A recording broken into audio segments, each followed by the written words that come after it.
టాలీవుడ్ అగ్ర హీరోలకు ఇది షాకిచ్చే వార్త. ప్రభాస్, పవన్ కళ్యాణ్, చరణ్, మహేష్, బన్నీ, ఎన్టీఆర్ ఇలా పాన్ ఇండియా స్టార్లకు ఇది బిగ్ బ్లో. వీళ్లంతా కర్ణాటక నుంచి తమ సినిమాలు 100 కోట్లు తేవాలని కలలు కంటున్నారు. ఇటీవలి పాన్ ఇండియా ట్రెండ్లో మెగాస్టార్ చిరంజీవి కూడా పొరుగు భాషల్లో భారీ వసూళ్లతో సత్తా చాటాలని ఉవ్విళ్లూరుతున్నారు. మునుముందు అగ్ర హీరోలు నటించిన భారీ సినిమాలు దేశవ్యాప్తంగా విడుదల కానున్నాయి. సరిగ్గా ఇలాంటి సమయంలో టికెట్ రేట్లపై కర్ణాటక ప్రభుత్వ నిర్ణయం సంచలనంగా మారింది. ఇది అదుపు తప్పిన టికెట్ రేట్లకు ముకుతాడు వేయడమేనని చెప్పాలి. తాజాగా కర్ణాటక ప్రభుత్వం సినిమా టికెట్ ధరలపై ₹200 పరిమితిని ప్రవేశపెట్టింది.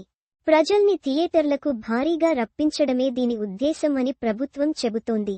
ఈ నిర్ణయంతో బెంగళూరులో 300 నుండి 400 మధ్య చెల్లిస్తున్నవారికి చాలా కలిసి రానుంది.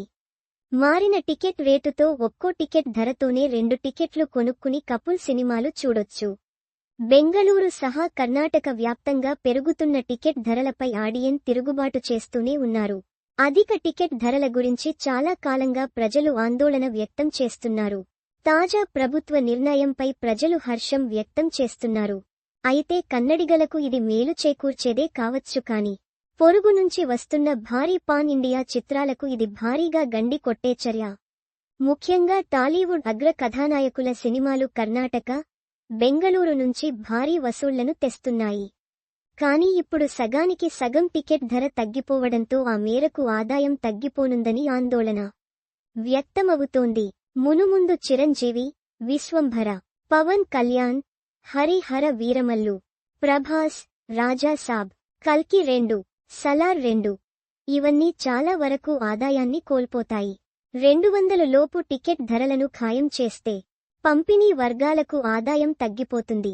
దీనిని బట్టి ఇప్పటికే కొనుగోలు చేసిన సినిమాలకు రెవెన్యూ దారుణంగా పడిపోతుందని ఆందోళన పంపిణీ వర్గాల్లో ఉంది.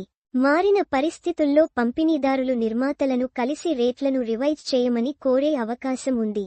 దీనివల్ల ఒప్పందాలపై మరోసారి చర్చ జరిపే అవకాశం ఉంటుంది. గతంలో వైఎస్ జగన్మోహన్ రెడ్డి ప్రభుత్వం ఉండగా ఆంధ్రప్రదేశ్లో సినిమా టికెట్ ధరలు దారుణంగా తగ్గాయి. దీనిపై సినీ వర్గాల నుంచి తీవ్ర వ్యతిరేకత వ్యక్తమైంది. కానీ ఇప్పుడు కర్ణాటక ప్రభుత్వ నిర్ణయంపై తెలుగు నిర్మాతలు ఎలాంటి అభ్యర్థనలు చేయలేరు. అది కన్నడిగల ఇంటర్నల్ మ్యాటర్. ఇందులో తెలుగు సినీ దిగ్గజాలు చేయగలిగిందేమీ లేదు.